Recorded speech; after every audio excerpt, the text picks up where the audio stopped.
Hi, I'm Olivia Martinez. I'm 28, living in San Francisco, and working as a software engineer. Calling it my best life might be a bit of a stretch, but hey, I'm managing. My apartment's got a view of the fog, and I can afford the occasional overpriced avocado toast. So there's that. But trust me, getting here wasn't exactly smooth sailing. Picture this. I'm 8 years old, rocking pigtails, when my dad, Michael, decides family life isn't his scene anymore. He packs up and takes off with a woman young enough to be his daughter. "Sweetie, I'll always love you, but I need to find myself," he said. "Yeah, sure, Dad, find yourself in someone else's arms." Fast forward 4 years, and it's my mom's turn. Sarah meets Mr. Moneybags and suddenly craves a fresh start. "Olivia, darling, you'll understand when you're older. This is for the best," she said, kissing me goodbye. The best for who, exactly? Thankfully, Grandma Elena stepped in, no questions asked.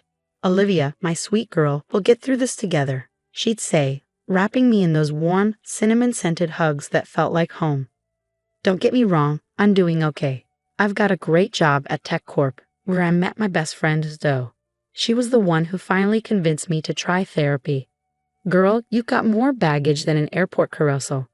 "Time to unpack that," she said over our third glass of wine one night. So there I was, pouring my heart out to Dr. Patterson every Tuesday. "Olivia, how does your parents' abandonment make you feel?" He'd ask. "How do you think it makes me feel, Doc?" Like I just won America's Next Top Abandonment Story. Just when I thought I was getting a grip, life threw another curveball. Grandma Elena, the only real parent I ever had, passed away. I was crushed, drowning in grief and memories of cinnamon hugs. Then came the surprise. She'd left me a fortune, serious money, the kind that would make even a Silicon Valley CEO do a double take. And wouldn't you know it, suddenly my phone was buzzing with calls from two people I never thought I'd hear from again. "Olivia, sweetheart, it's your father. I heard about Elena. I think it's time we reconnected." "Darling, it's your mother. I'm so sorry about your grandmother. We should talk." Well, look who decided to crawl out of the woodwork. I guess a fat inheritance check was enough to jog their memories about having a daughter. Buckle up, folks, things were about to get interesting. So there I was, standing outside a fancy restaurant, questioning my sanity for agreeing to meet with Michael. Yeah, I'm calling him Michael now. Dad is a title you earn, and this guy cashed in his chips a long time ago. "Olivia, oh sweetheart, you look so grown up," he said, walking toward me with a woman who looked like a desperate housewife's extra on his arm and two mini Michaels trailing behind. "Hi, Michael," I replied, my voice flatter than week-old soda. "This is Vanessa, my wife," he said, beaming like he was introducing me to a shiny new car. "And these are the twins, Bryson and Kyler." I forced a smile. "Nice to meet you all." As we sat down, I couldn't help but notice Vanessa's designer everything. Her purse probably cost more than my monthly rent. "So Olivia," Michael started, his voice dripping with fake sincerity, "I heard about Elena. I'm so sorry. She was a good woman."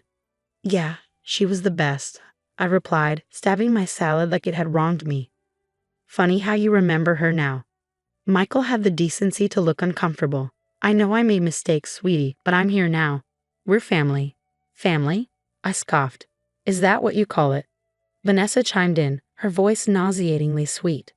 "Olivia, your father's been through a lot too. We should focus on healing." I bit my tongue so hard I tasted blood. Michael cleared his throat, leaning in. "So, Elena's estate, has everything been settled smoothly?" And there it was, the real reason for this little family reunion. "It's been handled," I said curtly. The rest of lunch was a blur of awkward small talk and thinly veiled questions about my finances. The next day, it was Sarah's turn. She picked a ritzy country club. Of course she did. "Darling," she exclaimed, air kissing my cheeks. "This is Robert, my husband." Robert, a silver fox type in a tailored suit, shook my hand. "Pleasure to meet you, Olivia. Sarah's told me so much about you." "Funny, she hardly ever mentioned you to me," I quipped. Sarah's smile faltered for a second. "Well, let's sit, shall we? I've been dying to catch up." For the next hour, I was treated to a whirlwind tour of Sarah's charities, galas, and social connections. It was like listening to a Kardashian podcast on 2x speed. And then I said to the Duchess, Darling, that tiara is simply to die for, Sarah giggled, taking a sip of her champagne. Fascinating, I muttered, glancing at the clock and wondering if I could fake a medical emergency to make my escape. Robert cleared his throat, looking over at me. You know, Olivia, times have been a bit tough lately. Some of my investments didn't pan out as expected. I raised an eyebrow. Oh. Sarah jumped in with a too bright smile. Nothing serious, of course. Just a little belt tightening. But you know, family is so important during times like these, don't you think? I excused myself shortly after, my head spinning with thoughts of their not-so-subtle hints. Back at work, I spilled everything to Zoe over coffee. They're totally after your money, Zoe said, her eyes wide with disbelief. You need to watch your back. You think? I sighed. What should I do? Zoe's eyes gleamed with a mischievous light. I know a guy, a private investigator. He could dig up some dirt on your folks. I hesitated, then nodded. Do it. For the next week, my phone lit up with messages from Michael and Sarah. Family dinner. Let's go shopping. We have so much to catch up on. I was ignoring yet another text when I overheard a conversation in the break room that made my blood run cold. Yeah, Martinez, the quiet one, right? Word is her grandma left her millions. I froze, my coffee mud halfway to my lips. How did they know about my inheritance? And if they knew, who else did? As I walked back to my desk, my phone pinged again. Another message from Sarah. Darling, we simply must discuss the family estate. It's what Alina would have wanted. I clenched my fists, a cold anger settling in my gut. These vultures thought they could swoop in and take what was mine. They had another thing coming. It was time to find out what skeletons were hiding in their designer closets. Jake, the private investigator Zoe had recommended, didn't waste any time. Within a week, he dropped a bombshell that made my head spin. Your dad's business? It's a house of cards, Jake said, sliding a file across my kitchen table. He's in deep with some nasty loan sharks. We're talking break your kneecaps kind of guys. I flipped through the pages, my stomach twisting. And my mom. Jake grimaced. Her husband, Robert, has been cooking the books at his company. They're one audit away from total bankruptcy. It was like a punch to the gut. I knew they were after my money, but this level of desperation was staggering. There's more, Jake continued. Someone's been poking around your work email, accessing files about your inheritance. I felt the blood drain from my face. What? How? Jake shrugged. Inside job, maybe. Any coworkers acting suspicious.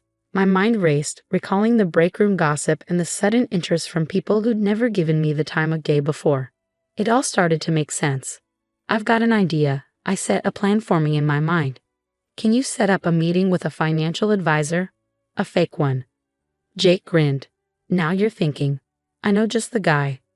The next day, I invited both Michael and Sarah to separate meetings with my financial advisor to discuss my inheritance. They both jumped at the chance like sharks smelling blood. When they arrived at the office, the looks on their faces were priceless. Michael turned pale, while Sarah's Botox forehead actually managed to wrinkle in surprise. What's going on here? Michael demanded. I smiled sweetly. Oh, I just thought we could all chat about my inheritance together. Isn't that what family does? For the next hour, I laid out everything Jake had uncovered. Michael's failing business, Sarah and Robert's embezzlement, and the hacking of my work email. With each revelation, they grew more desperate, turning on each other like rabid dogs. You told me you needed the money for the boys' college fund. Sarah shrieked at Michael. Oh, please, like you're any better, Michael shot back. Trying to frame your own daughter for corporate espionage. Michael shot back, and my jaw dropped. Sarah, at least have the decency to look ashamed. It wasn't supposed to go that far. We just needed access to your files, she stammered. I stood up, shaking with rage.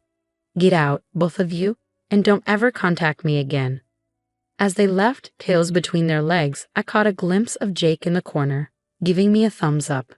The entire confrontation had been recorded. The fallout was swift and brutal.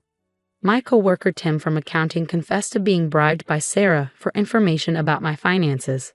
A few days later, Michael showed up at my apartment with the twins, trying to guilt me into helping him. Think of your brothers, Olivia. They need you, he pleaded. I slammed the door in his face. They needed a father who stuck around, not a deadbeat chasing money. Sarah's attempt to frame me for corporate espionage was the last straw. I needed a plan, and I needed it fast.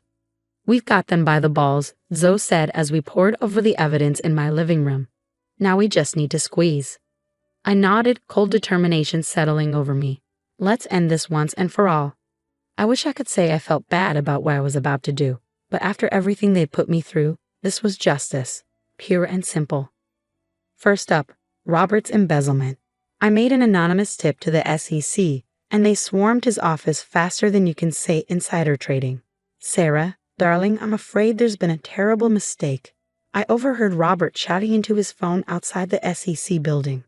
The only mistake was thinking they could mess with me and get away with it. As for Michael, well, let's just say his loan shark buddies got an interesting update on his whereabouts. Last I heard, he was spotted boarding a bus to Mexico, looking over his shoulder every 5 seconds.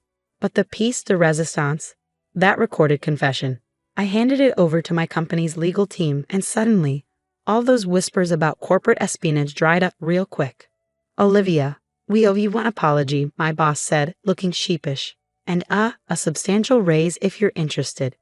I smiled, but my mind was already elsewhere. It was time for a change. Actually, I said, I think I'm ready for a new challenge. So it was all in when I pitched her my idea, our own tech company. Girl, you're speaking my language.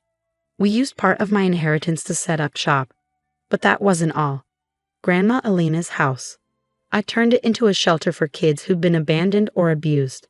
It felt right, like she was still helping people even after she was gone. This place is going to change lives, Zoe said as we stood outside the newly renovated shelter. I nodded, feeling a lump in my throat. It already has. Standing by the window of my new office overlooking the San Francisco skyline, I felt a weight lift off my shoulders. The past was behind me. The future was mine for the taking. The story's over, but I've got a question for you. If you were in my shoes, would you have exposed your parents' schemes or given them another chance? Family is complicated, right? Drop your thoughts in the comments.